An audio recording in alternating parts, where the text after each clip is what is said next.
Well, thank you very much for showing up on this Saturday morning. We really appreciate it. My name's Mark Martin, and I'm the Director of Advanced Manufacturing Workforce Development here at Laney. Bring the volume up in the back? Okay, thank you. All right, let's try this. Mic check, mic check. Hopefully, is that a little better? Okay. So we appreciate you coming out this morning. Today we're going to talk about manufacturing and try to give you some information about manufacturing here in the Bay Area and California and in the U.S. And so we have a number of great speakers lined up and industry panels, education panel, to give you that information. And one of the things is, we want the opportunity for you to ask questions. So, with our panels or with our speakers at the end, we'll have that opportunity. So please feel free if you have questions to save it till then, and we'll give you that opportunity. So here at Laney College, we have actually a great set of programs that are involved with manufacturing, from the machine technology program, which myself and Lewis Quinlan is in, and which is kind of sponsoring this conference, which is HTEC. For those of you not familiar, that's Haas Technical Education Centers. And it's normally kind of more focused on educators. And certainly we have a lot of you here today, and that's great, but we also wanted to really open it up to the surrounding community, administrators, counselors, other teachers who aren't involved necessarily with manufacturing, policymakers, and then of course our most very important partners, industry. So we have a wide range of people here today representing those different groups, and we really appreciate you coming out. One of the things that we are going to be covering today is we're going to have Dr. Webb, president of Laney College, is going to give an introduction to our speaker and to our programs here at Laney as well. We're going to have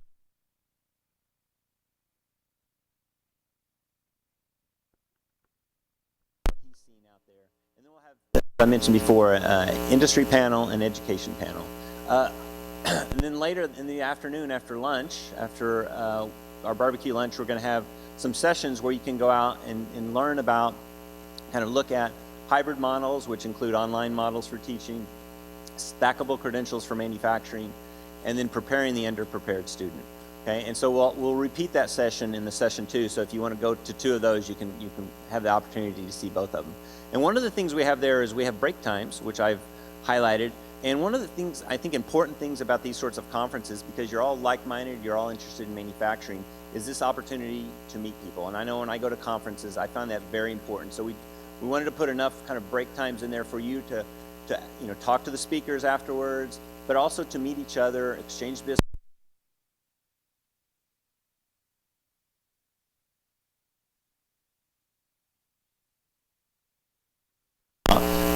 But also we'll be continuing to grow.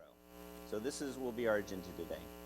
And so with that, I want to introduce Bob Skadinsky, who's with HTEC, to say a few words, and then we'll show a video before we go to Dr. Webb. Good morning. A little bit more about what Mark was talking about in connections. That's really our role. We actively want educators to network with each other and network with their local industries, and 2 ways we do that. We have an America's website, and hopefully you picked up one of the sheets at the sign-in table, so you got our website. It's htechnetwork.org, and in that on that website, it's an interactive portal. You can actually update your listing information about your school, and if you have any problems with that, just contact me directly. You shouldn't. And we also have a website for our European program. We work with over 1,600 high schools, community colleges, career centers, and universities around the world. In fact, we're shortly going to be putting up our Chinese program. So you'll be able to connect with educators from around the world with regard to CNC technology. So take a look at that, and I look forward to meeting any and all of you during the day today. Ready to start the video?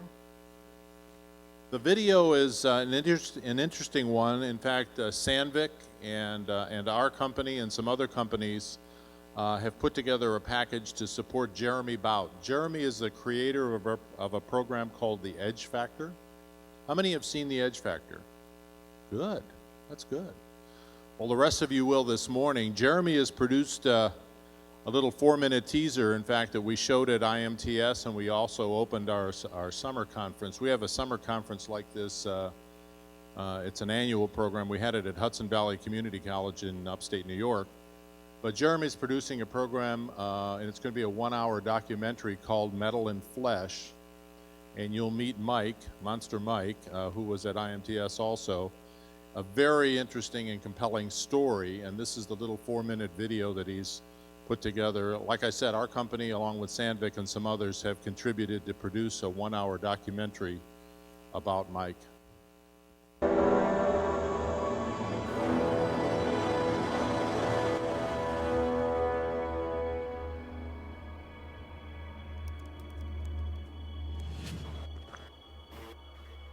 I was racing semi-pro. I bumped up to the pro class and had some great success, racing with the best guys in the world. So things were going excellent until December 2008.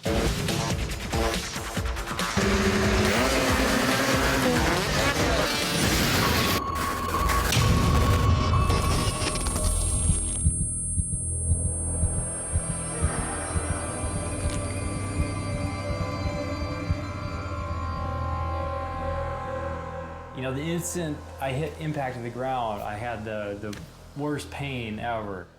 At no point did I think it was going to be amputated.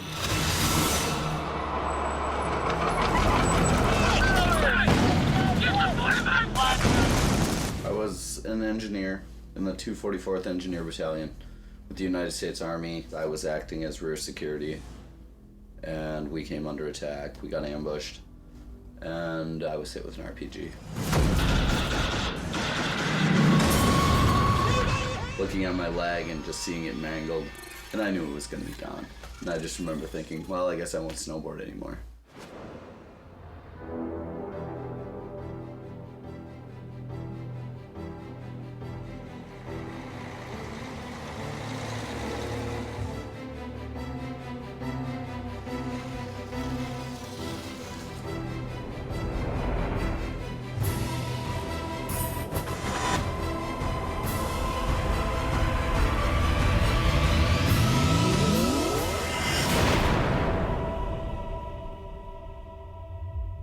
The spring of '09 is when I found out about the X Games Adaptive Supercross and read into that, and that was the catalyst. That's what got me going. Like, I need to design something. I want to be out there racing with those guys. And I'm drawing pictures and got little cardboard cutouts, cycling it and trying to figure that out. And so then I came up with the linkage system to allow that to happen.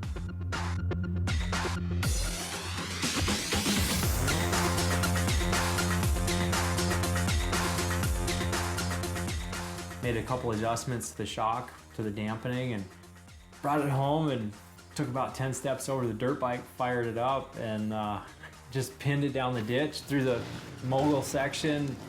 And you know, within about a minute, I knew I was onto something. And my smile was from ear to ear. I was like, holy cow, this is gonna work.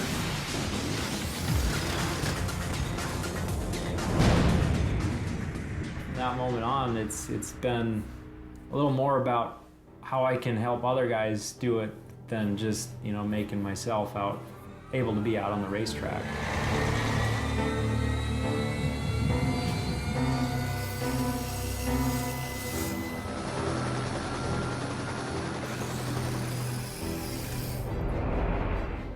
So once I got the moto into production, I started getting it out to a couple people, and Keith Deutsch is one of them. He's a military veteran, and he's a snowboarder.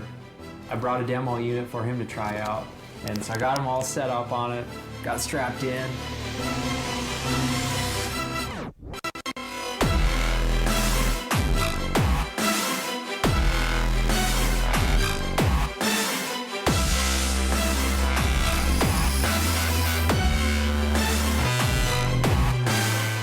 Get down to the bottom of the run, and he looks over and he just gives me the biggest high five. He's like, dude, this thing is awesome. I haven't boarded like this since I had 2 good legs. Mike, through manufacturing, is touching lives It's a great example of how manufacturing redefines what's possible, and we see this all around us all the time. It's a very exciting world to be part of.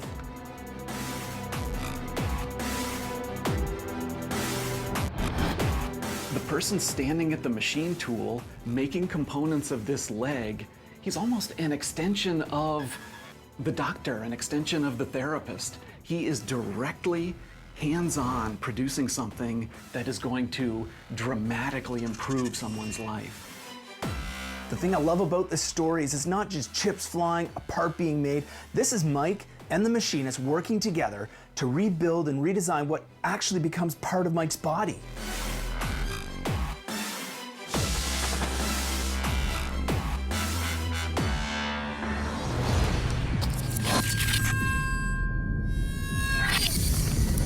One of the things, the thing about this is one of the things we're trying to do at this conference and talking to students is get them excited about manufacturing, because I think that a lot of students don't have that opportunity to experience it. And so by getting them more knowledge about it, by showing them what can be done, so by showing them the results of it, I think it's very important that we can help inspire more students to become interested in manufacturing. And of course, one of the things is manufacturing often has a, not necessarily a negative connotation, but a connotation of it's not important, it's not around. And before I introduce our next speaker, one of the things I want to lead you with, there's a famous poet that I sometimes quote. His name's James Todd Smith. I don't know if any of you know who James Todd Smith is. He's also known as LL Cool J. And he has a song that goes, "Don't call it a comeback, I've been here for years." Because manufacturing has been here for years, and it's coming back, and it's going to grow and continue to grow. And so with that words of inspirement, I would like to introduce our president of Laney College, Dr. Webb.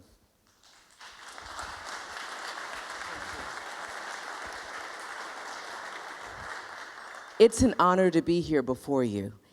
And thank you, Dr. Mark Martin. Thank you for your leadership coming on board here at Laney College, working with our faculty, our staff, and making certain that what we do at Laney College gets out into the community in a more pronounced way. And that our ongoing partners among business industries, whether it's in the utilities, governmental sector, certainly with a number of other groups, including the Port of Oakland, that gets more than just the light of day. That the practical realities of what we do, what we engage our students in, a number of our students are in this room, I'm proud to say, gets the light of day. But most importantly, that we remember that we have over 11 million jobs in manufacturing right now in the United States. What do you mean it's going to go away tomorrow? Not. And we're expecting, and our keynote speaker will illuminate this much more than I can because he's an expert and I'm a novice. I'm just tangentially connected to it because of the leadership of our faculty here. But we know that at least 5 to 10 million additional jobs will be in this country by the year 2020. We need to prepare.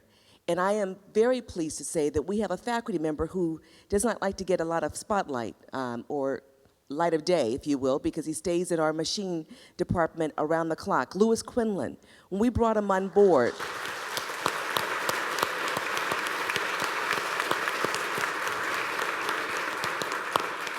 thank you for acknowledging his hard work. When we brought this gentleman on board as a full-timer 10 years ago, or thereabout, he was about the business of re-energizing and literally developing a fledgling program that had, at best, some interesting curriculum.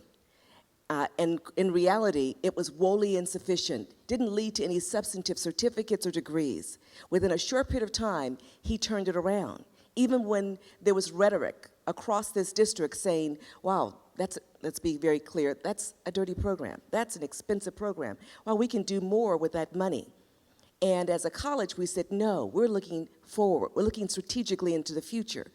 There was no presidential rhetoric or even investment or mandate. There was no local, regional discussions that were really getting much of a light of day, if you will. There was an individual faculty member, Louis Quinlan, saying, here's what I see, here's the vision I have.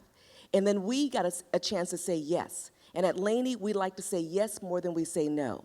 Yes to possibilities to better connect with businesses, industries, for what purpose? The bottom line is always about the health and sustainability of this community, locally and broadly, nationally, internationally. We're thinking about what it is that we need to ensure that individuals in this community, the greater East Bay, the greater Bay Area, California, the nation, is better prepared to ensure that we can sustain this society. And as you saw in this beautiful, this extraordinary presentation, short presentation, is the importance of machining, the importance of using advanced manufacturing, the importance of us learning technical skills in order to ensure that we're able to sustain our lives. I mean, I couldn't illuminate it better than this presentation here. And what Martin did was come on board to complement the other faculty members, Peter Brown namely among them, who said, listen, all aspects of manufacturing, all aspects of machining, of welding, and related fields that we offer here at Laney College. And I can go, and I'm going to talk about a few of those very, very briefly, because we're all about what we're doing here in advanced manufacturing and industrial maintenance. It's all about making certain that people have the technical skills to be an instrument in this society, technical skills to be the answer, the solution in this society. And I want to thank those of you who are in the industry, those of you who are educational partners, those of you who are part of the governmental partnership, who are saying, as our keynote speaker will illuminate best, it's about the partnership. And that's what HTEC is all about. Haas Technical Educational Council, Center. I call it a council because what do councils tend to do? It's bring folks together, and they do it quite well. They're more than just a center of activity. They're really about this collaborative. Arguably, their C should be collaborative. They're engaged in this nationwide effort to bring together quality educators for what? To ensure that there's excellence. That's more than just sharing curriculum. That's more than just sharing expertise. That's more than just sharing, here's some physical resources, which they invested in this college, and I'm so proud that they chose to do that, to illuminate the great work of our faculty members, our support staff, our lead administrator. It's about collaboration, because collaboration is really the foundation of what allows us to recognize that we are a greater community. It's not this individual over there, that individual, this organization over there, disconnected. It's about bringing together resources to create what we need locally, regionally, nationally, and beyond. Now, I love the title of this conference. It's about reshoring. It's about really understanding that we always remain committed to this community and be more explicit about the importance of making certain that manufacturing jobs are here so that every community in this nation is able to build, rebuild, and sustain itself. And without the technical skills, we can't do that. I rely on you, those of you who are educators. I rely on you, those of you who are practitioners, those of you who are leaders of these organizations, to make certain that if I lose my leg, I'm able to maneuver, whether it's in a wheelchair or I have some kind of device. If I'm not able to use my hand, that I'm able to maneuver. If I'm not able to think very clearly, I'm able to have a hearing aid, which one of our colleagues here forgot today. I mean, practical things. My house is able to function because of the machinery that those of you who are practitioners and those of you who are salespersons, et cetera, you are making certain that that happens. And to you students, thank you for choosing to invest in this critical area. Thank you immensely for choosing to invest in this critical area. It's going to make a difference. You're going to ensure that my life can be sustained. I have the honor of introducing someone who didn't remember me, but I remember him. I'll embarrass him right off because he's so extraordinary and he can handle it. Ro Khanna. He's the author of this. I have yet to read this book, but I just read part of the preface, and I'm inspired. Why Manufacturing is Still Here, Key to America's Future, Entrepreneurial Nation. He's a former Deputy Assistant Secretary of Commerce, and when I met him, he was in that role, and quite prominently so, walking around, and when he walked around, it's like who's this gentleman? Smart looking, but he has depth that goes beyond the surface and clearly is committed to manufacturing education, as Michael Spence, who's known very well in the economic business sector, if you will, if you're an educator, if you're in the high school of business, as I was. He said that this man clearly understands, he gets the connection between the critical role of manufacturing and government's participation and engagement in this. He spent 2 years as Deputy Assistant Secretary of the U.S. Department of Commerce, where he worked with the country's business and labor leaders to build the nation's manufacturing sector and increase American exports. He also served on the White House Business Council. He is now a visiting lecturer in the Department of Economics at Stanford University and a technical attorney at Wilson, Sonsini, Goodrich, and Rosati. Without further ado, I'm going to ask this extraordinary, humble man to come forward and share his insights and his more inspirational statements about what we do and what you're doing in particular that's going to actually be more of the solution to the United States in terms of the economic, social, and overall vitality of this country. Without further ado.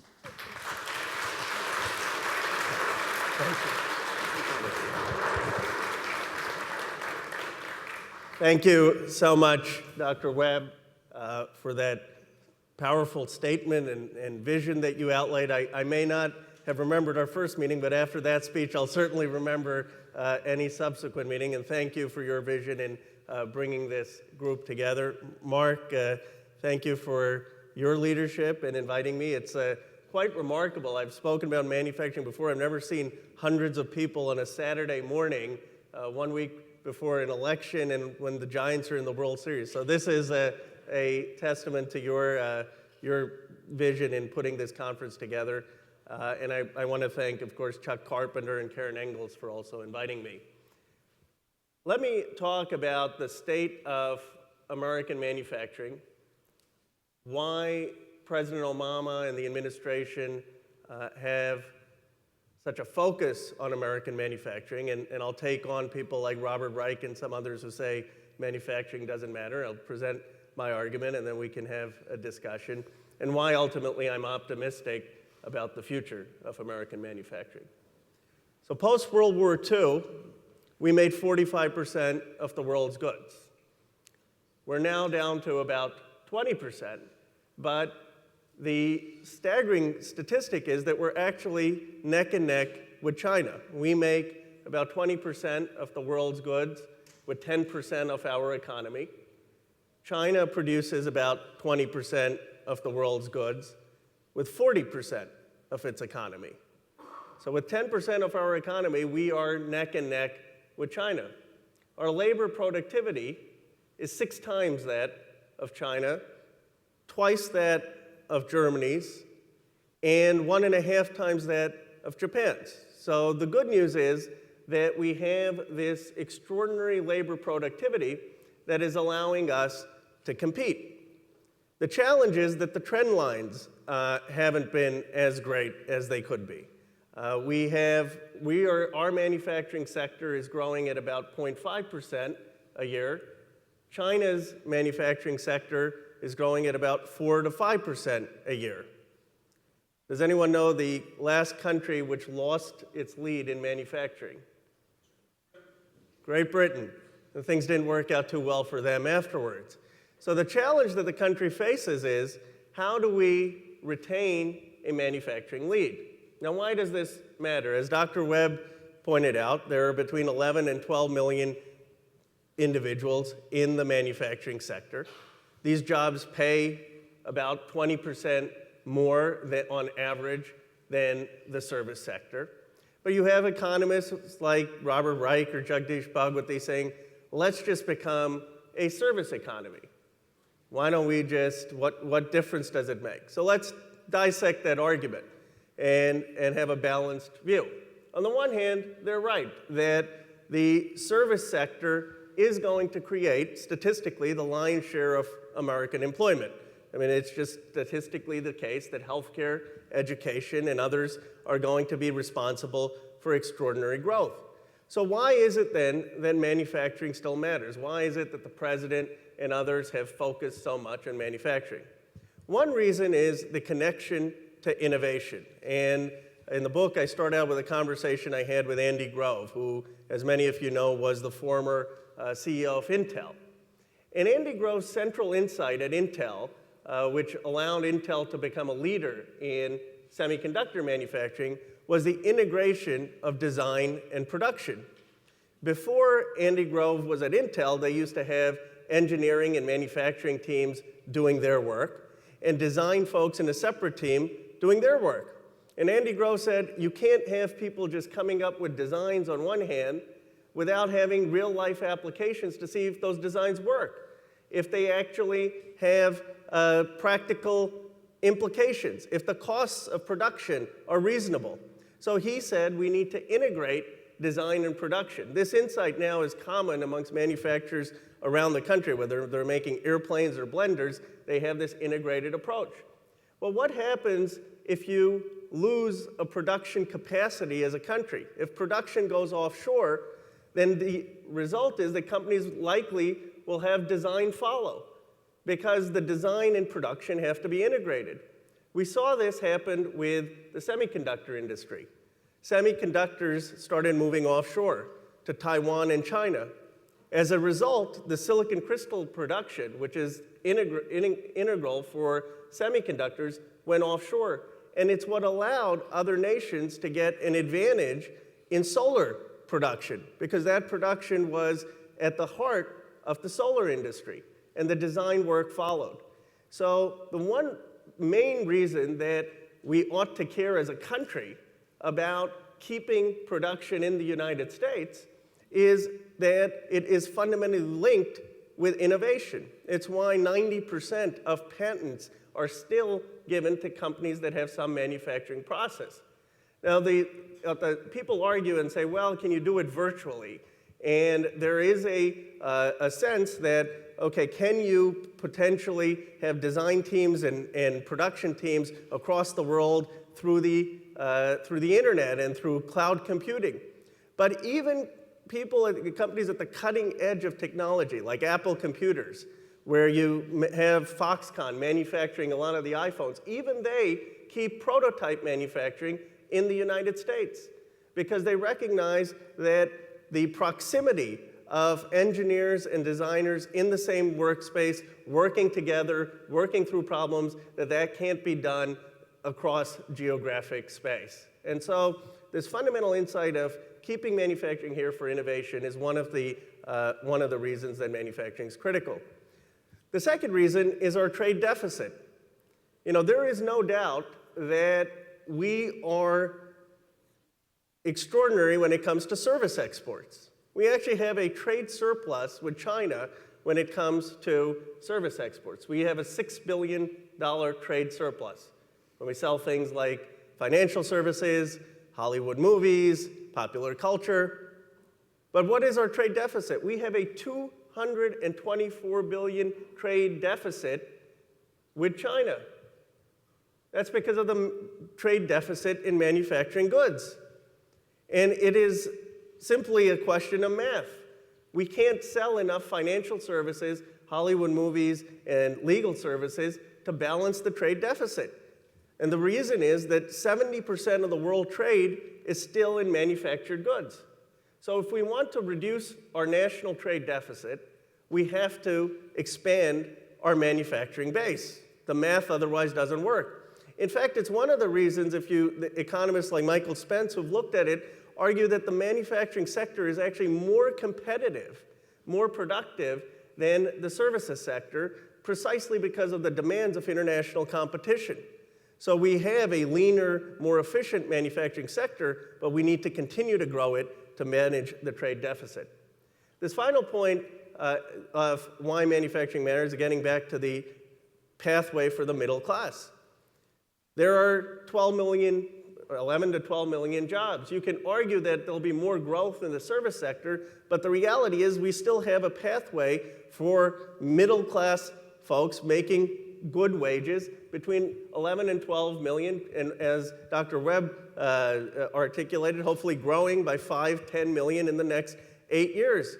Whether you think that the service sector is going to grow more or the manufacturing sector, why as a nation would you want to cede whether they're 12 million or 15 million jobs that are good-paying middle-class jobs with people who have an aptitude for making things? It would be malpractice to say we don't want these good-paying jobs.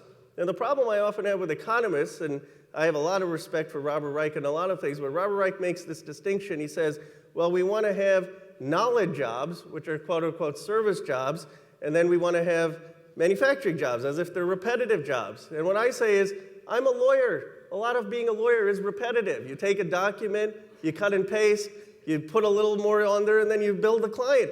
There's a lot of repetition to being a lawyer. There's a lot of creativity and knowledge to being on the assembly line in today's day. And as we saw, operating a CNC machine is not easy. Figuring out how to operate principles of lean manufacturing requires a lot of creativity.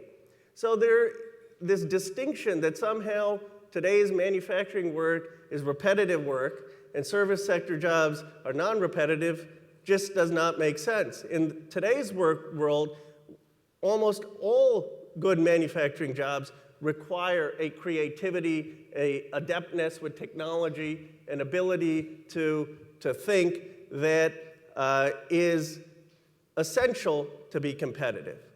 And this is where Laney College and places like that come in. How do we prepare a workforce to be able to do the manufacturing jobs of the future? And the president in his debate with Mitt Romney made this point. A lot of the manufacturing jobs, the low-skilled manufacturing jobs, may go offshore, but the high-skilled jobs that are requiring an adeptness with technology and creativity, many of them can stay in the United States.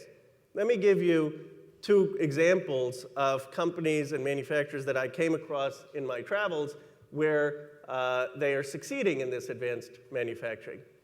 One of the examples is Vitamix, and they make blenders. So I was surprised to learn that almost every Frappuccino at a Starbucks uses Vitamix blenders. And as I joke often, I said, at first I thought this is why I'm paying $4 for my Frappuccino.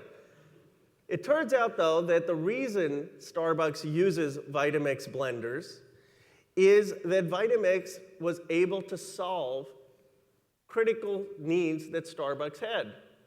First, Starbucks said that they noticed that any time people were drinking a Frappuccino and they had lingering ice chips in that drink, they were unhappy. So they wanted a blender that would make sure there were absolutely no lingering ice chips in a Frappuccino. Second, they wanted, they often are co-located at Barnes & Nobles or other places, and if you go there, they want you not just to buy their drink, but to roam around the bookstore or to read something, so you end up buying the books or the magazines. And they wanted blenders that made absolutely no noise, because they found that the noise was a distraction for customers in those shops. So they worked with Vitamix, and Vitamix actually had meetings every other week with Starbucks saying, how do we design a blender that meets your needs? And when I visited Vitamix, what I saw is it's not just the CEO who's engaged in these conversations. It's a team of people, from folks on the assembly line to middle managers, working to figure out how to customize the blender to meet Vitamix's need. I was on some show, and someone sarcastically commented afterward, Khanna's prescription, in The Graduate, the prescription was going to plastics, Khanna's prescription going to blenders. That's not what my point is. My point is that companies and manufacturers that succeed are ones that are able to customize products to meet the customer needs. And if you are doing that, whether it's blenders, whether it is fire suits, whether it's airplanes, it requires an ability to anticipate customer need. And if you're able to do that, those are jobs that are very difficult to outsource. Very difficult to be in China, Brazil, or India and work with a company every 2 weeks to figure out unique needs for a product. The other story that I found very inspiring was Globe Manufacturing. Globe Manufacturing manufactures fire suits. And after 9/11, after the Pentagon was hit, the companies that were putting out the fire from Arlington, Virginia, and the DC area were working through the night. And one of the commanders in the Pentagon noticed that the firefighters, the men and women who were able to work through the night to put out that fire, were using globe fire suits, because these fire suits had sensors and the ability to ward off pathogens and the ability to keep firefighters warm in extreme conditions. And so this commander at the Pentagon called up George Freese, the owner of Globe Manufacturing, a company that's been in existence in New Hampshire since 1887, fourth generation, and said, I need 300 fire suits here by the next morning. And George Freese said, how, what size? I don't care, get them here. And you had this company in New Hampshire, under George Freese's leadership, they assembled all these fire suits within the day. They called up a truck company to help them get these fire suits to a plane. George Freese was the only person allowed to fly after 9/11, one of the only flights. He went over ground zero, landed these fire suits near the Pentagon, and these firefighters were able to use these fire suits to help put out the fire at the Pentagon. Now, it's a story, of course, of American grit and patriotism, but it's also a practical story of why it's important to retain domestic manufacturing capacity in times of emergency. We benefited that we had those extraordinary fire suits here during that time. When there was the Gulf oil spill, and I was working along with a lot of other people on figuring out what the appropriate response is, we were very fortunate that we were able to locate a company in Ohio that manufactured the oil booms to help clean up the oil spill in the Gulf. If those oil booms weren't manufactured in Ohio, if they were manufactured in Brazil or China, it would have delayed the cleanup by an extra week or 10 days. So there is an extraordinary need for having manufacturing here, not just for national security, but also for domestic emergencies. Two other industries, and then I'll get into the government response and what I think we can do, but two other industries which are very promising are steel and aerospace. People don't realize this, but America still makes 80% of steel in the United States, 80%. Despite the Bay Bridge example where we got steel from China, China is only exporting to us only 2% of our steel. How are we doing this? Steel Dynamics in Indiana is a classic example. They pay workers $30 an hour, provide health benefits, and yet are competitive. And I go into it in great detail, but the simple answer is they're able to make a ton of steel with 0.25 labor hours for a ton of steel, compared to China, which requires 40 labor hours to make a ton of steel. So the efficiency, using the mini mills and other technology, allows us to compete. Aerospace is another example. We actually have a trade surplus when it comes to the aerospace industry. Does anyone know where the hub of American manufacturing for aerospace is? Seattle is one place, of course, a lot of people guess that, and that's the final with Boeing and others is done there. Kansas, so it's Wichita, Kansas has the hub for aerospace. It shocked me when I got there. I mean, my impression of Wichita was, like many people's stereotypes, the Wizard of Oz and tornadoes. You go there and they are extremely proud. It says, welcome to the air capital of the world. Almost every plane you fly on has a part made in Wichita, Kansas. The fuselages for every airplane, Spirit Aerosystems makes that. Private jets for Cessna is located there. And almost they then have a rail that takes a lot of that to Boeing in Seattle, which does the final assembly. But a lot of the actual parts for airplanes is made in Wichita, Kansas. Which gets to this question, and is a lead-in, so what is it that allows manufacturing to succeed? What is it that has enabled manufacturing to succeed? And I think the aerospace industry is a great example, because for all the sense that government doesn't matter, the person perhaps most responsible for the establishment of the aerospace industry in this country was Herbert Hoover. When I got to the Commerce Department, I could not believe that they named the Commerce Building after Herbert Hoover, the president most responsible for the Depression. But it turns out that whatever else your views of Herbert Hoover politically, he was perhaps the best Commerce Secretary this country has ever had. He was known as the Secretary of Commerce and Undersecretary of everything else.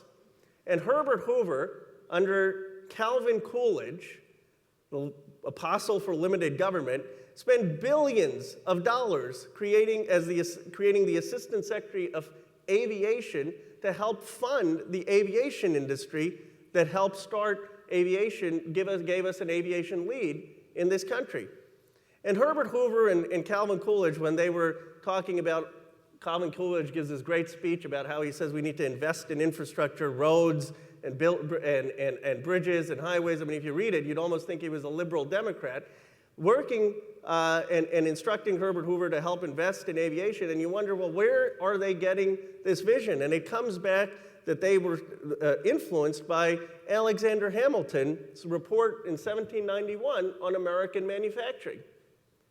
I tell people you don't have to read Thomas Friedman's The World is Flat. You can read 10 pages of Alexander Hamilton, and you'll know exactly what we need to do in a global economy.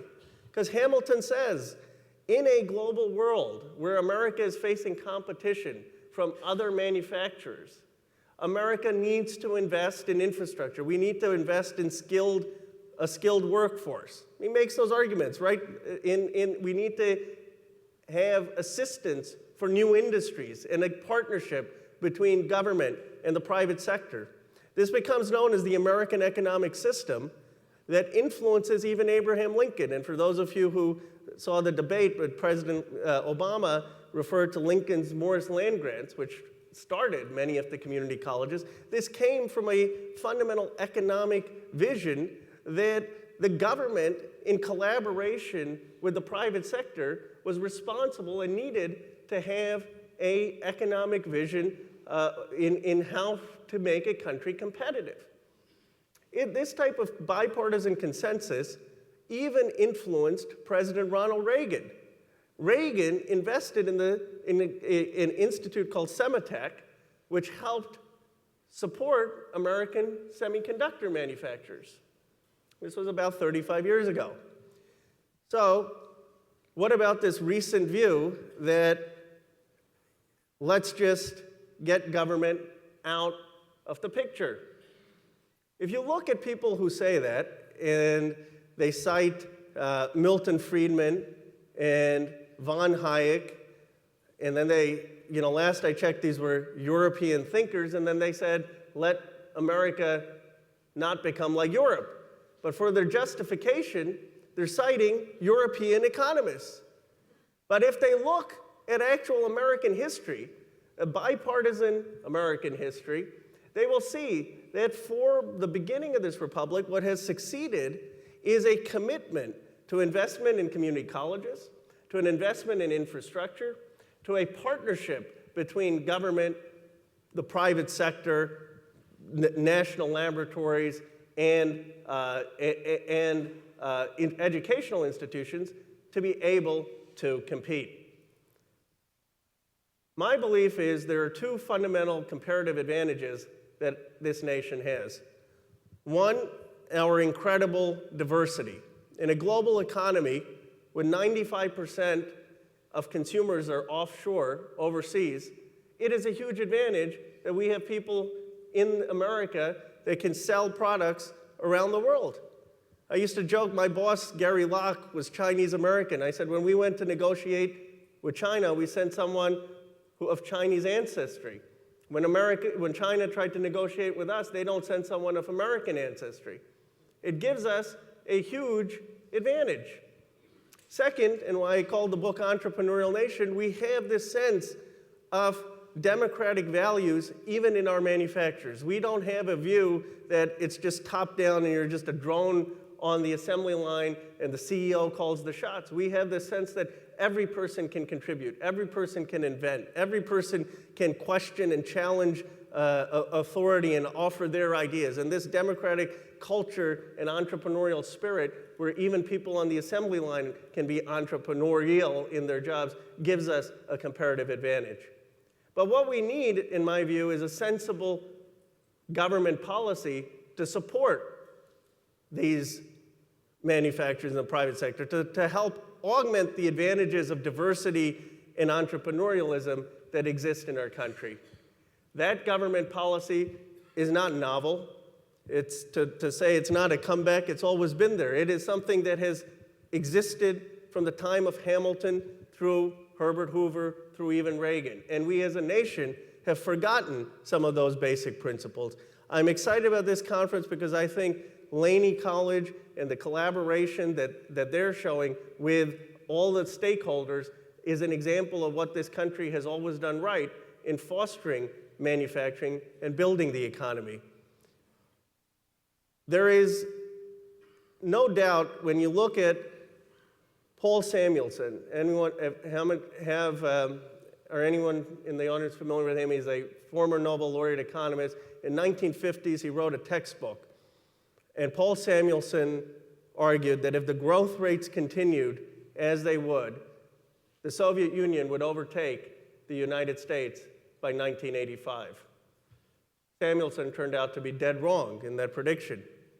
And then when we won the Cold War, cover article after cover article, if you go back and look at the Harvard Business Review, said America wins the Cold War, Japan and Germany are going to be the dominant post-Cold War economies.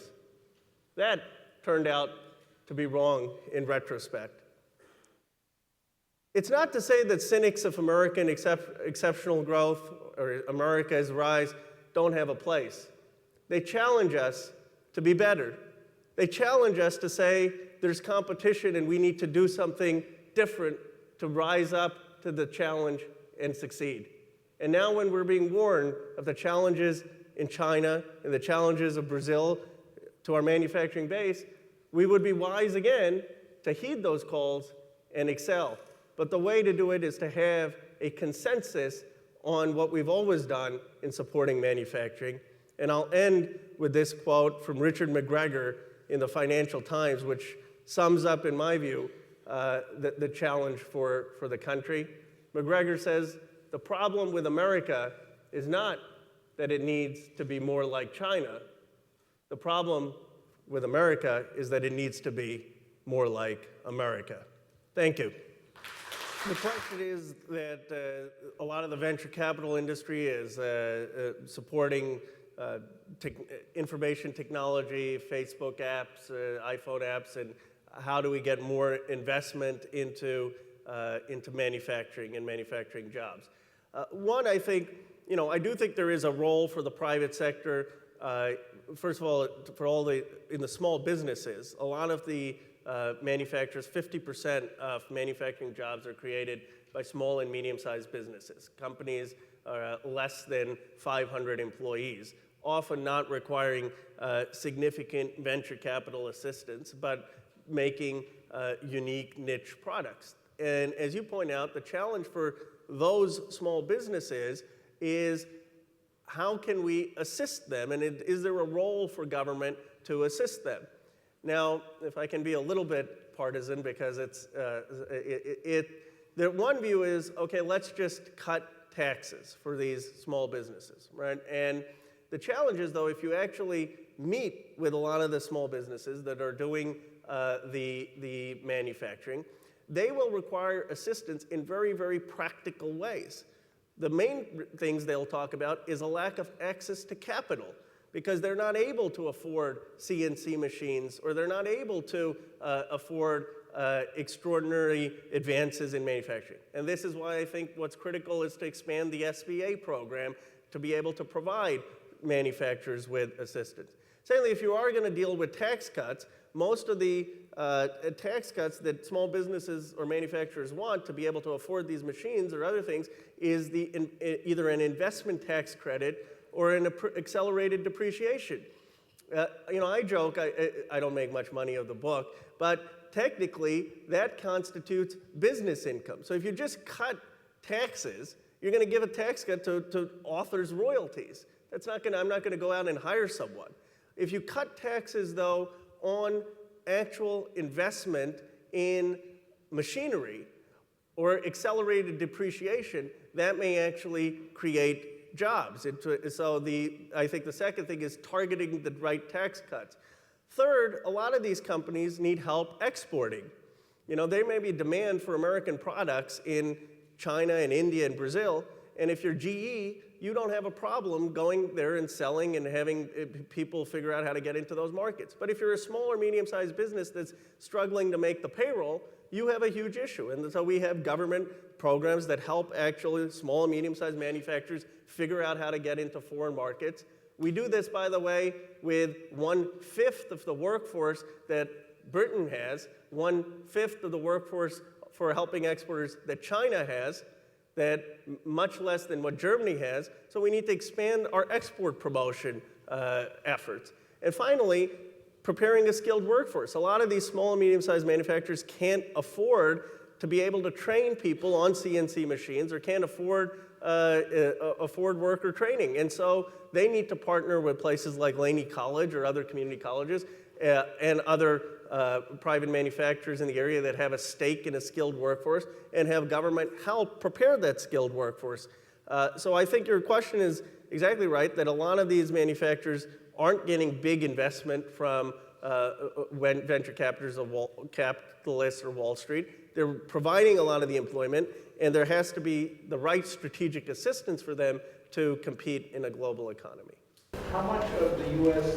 defense production has been offshore, particularly with electronics, and is reshoring it an important issue for manufacturers? Defense production, you said? There is definitely a concern in the defense industry that a number of high-tech electronic manufacturing has gone offshore, and that some of the basic ammunition production has gone offshore. So one argument is, well, you can always, if we actually had a national security issue, some people argue, well, you can always restock up the manufacturing supply. The problem with that is, one, you can't ever anticipate the situation. Now, I was opposed to the first war, the war in Iraq, but whatever else you think about it, we sent our troops there. We didn't have enough ammunition to give them. And so we relied on two allies to supply that ammunition, Great Britain and Israel. Now, they were allies, they supplied that ammunition, but the question is, do you really want America to lose foreign policy leverage, even over allies, because we're dependent upon them to supply ammunition? So there is a strong argument to say that we need to have that productive capacity. And then on advanced electronics and others, the reality is that other nations, even if they supply us basic ammunition or other things in times of war, they're not going to help us have the cutting edge leading technology when it comes to our national security. And those companies those technological advances aren't always being done at the Pentagon. One of the companies that I came across, Nielsen Kellerman, made a gadget that helps measure the density in the air that allowed our snipers in Afghanistan to be more precise in their shot to reduce civilian casualties and protect their own lives. That was not commissioned by the Pentagon. It was actually people, our troops saw these products, said, we need to have them, and they went up the chain of command and said, buy these for us. Which is to say that private manufacturers are often innovating in a way that actually helps advance our defense manufacturing capacity. And particularly in advanced technology areas, having that is critical for the national defense. So Richard McCormick writes a lot about the areas in the defense sector where he sees a threat because of the offshoring of particularly the electronic area, and it's certainly one area of concern. There is no doubt statistically that having a college education is a pathway to the middle class. The unemployment rate for people with a college degree is 4.9%. The unemployment rate for people without a college degree is about 12.8%. So, I mean, that's just the statistic are that. And for people like me or others who have a college education to tell people don't go get a college education is just fundamentally dishonest. That said, doesn't have to be either or. One of the examples of Austin Polytech that Mike Egan and others are aware of in Chicago, it's a school in a predominantly African-American neighborhood, many low income. And Dan Sweeney, who founded this school, his vision is that we're not tracking kids and saying they shouldn't go to college, or that they shouldn't dream of being whatever they want to be, but they're providing skills in manufacturing, in metalworking, in metal shop, and in other things, and getting them CNC credentialing for a number of reasons. First, it'll allow them to potentially, if they have a passion for that, go into those fields. Secondly, it will allow one of the students I met there actually wanted to be an intellectual property lawyer, and it will actually make him or her better at doing that. Third, they can get jobs out of high school that may actually allow them to pay for a college and have employable skills. And fourth, and I think most importantly, I think it'll increase, even for those of us who never go into manufacturing, it will increase our respect for the difficulty of those skills. I mean, my generation, I often joke, there was someone at the White House who was making economic policy who didn't know what a machinist did. You know, our generation, we all rely on our dads to go around and fix things. We haven't grown up with practical skills, and as a result, I think we don't have sufficient respect about how difficult that is. It's as difficult and requires a different aptitude, perhaps, than doing calculus.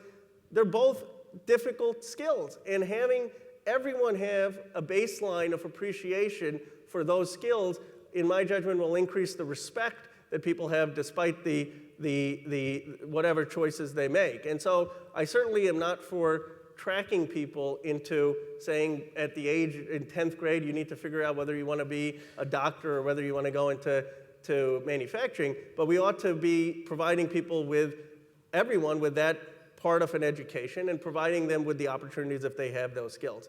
Now the gender issue I think is more difficult. I mean, there's no doubt that many of the manufacturers, at least that I met, have more men than women, and I think that that's a challenge for our society. One or two of the people I profiled, Vitamix's CEO was Jody Berg, who's a very charismatic, dynamic woman leader, and I think the more role models that exist there who come out and speak and share their experiences, the better. But I would be open to your and others' ideas. I really think that is a challenge, how to get not just gender diversity, but also ethnic diversity.